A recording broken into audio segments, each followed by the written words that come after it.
বাঙালি অথচ ভর্তা পছন্দ করে না এরকম খুব কম মানুষই আছে। আমি আজ নিয়ে এসেছি দুর্দান্ত স্বাদের দুটি ভর্তা রেসিপি, যা এরকম খিচুড়ি থালির সাথে একদম পারফেক্ট।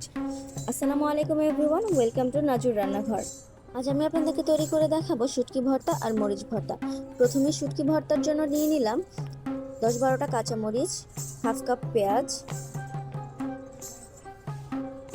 নিয়ে নিলাম কোয়ার্টার কাপ রসুন। এবার এগুলোতে 1 কাপ পানি দিয়ে চুলায় বসিয়ে সিদ্ধ করে নিব।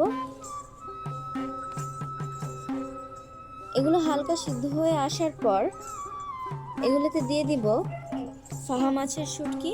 এগুলো আমি ভালো করে ধুয়ে নিয়েছিলাম।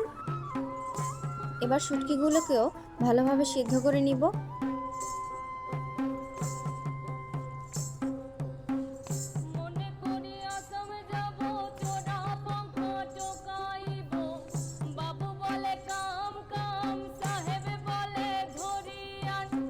এভাবে পানিটা শুকিয়ে নিয়েছি।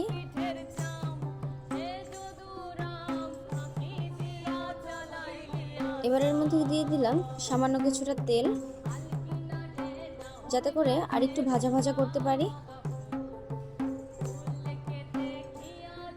এরকম ভাজা ভাজা হয়ে গেলে এবার এগুলোকে তুলে সরাসরি নিয়ে নিলাম পাটায়। এবার এর মধ্যে থেকে বড় বড় কাঁটাগুলোকে বেছে ফেলে দিব। এবার খুব মিহি করে বেটে নিলেই তৈরি আমাদের শুটকি ভর্তা। এবার আমরা চলে যাব আমাদের পরের ভর্তার রেসিপিতে। তার জন্য প্রথমেই আমি শুকনো খোলাতে ভেজে নিব শুকনো মরিচ।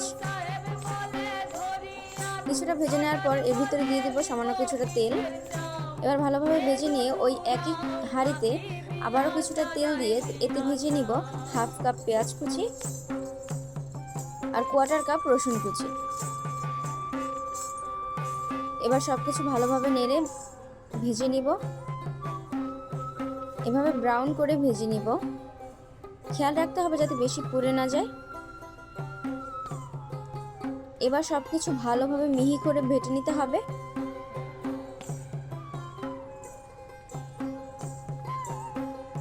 বেটে নেওয়া হয়ে গেলেই তৈরি আমাদের মরিচ ভর্তা। খুব সহজ এই রেসিপিটি কেমন লেগেছে অবশ্যই জানাবেন, আর অবশ্যই বাসায় একবার ট্রাই করবেন।